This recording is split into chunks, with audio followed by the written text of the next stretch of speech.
Alam mo ba na ang wikang pambansa ay ang nagbibigay daan sa pagkakaisa ng mga mamamayan?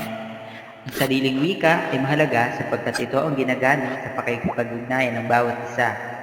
Dahil ang bansa ay walang kaunlaran kung mga tao rito ay walang pagkakaintindihan. Ang wikang Pilipino sa makabagong panahon ay patuloy na nagbabago.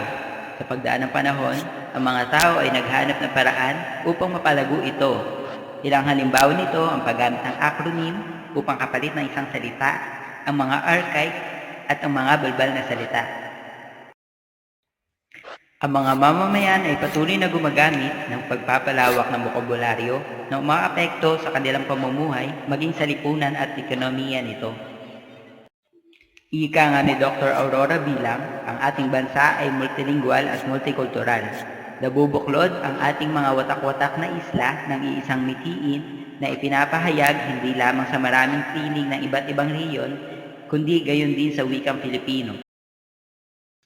Ayon sa pag-aaral, teknolohiya ang pangunahing faktor sa pagbabago at pag-unlad ng wikang Filipino, at ang ekonomiya ang pangunahing aspeto kung saan naging epektibo ang pag-unlad ng wikang Filipino. Kaya ikaw na nakikinig na naninirahan sa makabagong panahon, ikaw ay may kakayahang paunlarin ang wika sa pamamagitan ng makabagong teknolohiya. Iwasan ang paggamit nito sa paraang hindi tama at gamitin ito upang ipagmalaki at maging daan para sa ating tagumpay sa hinaharap.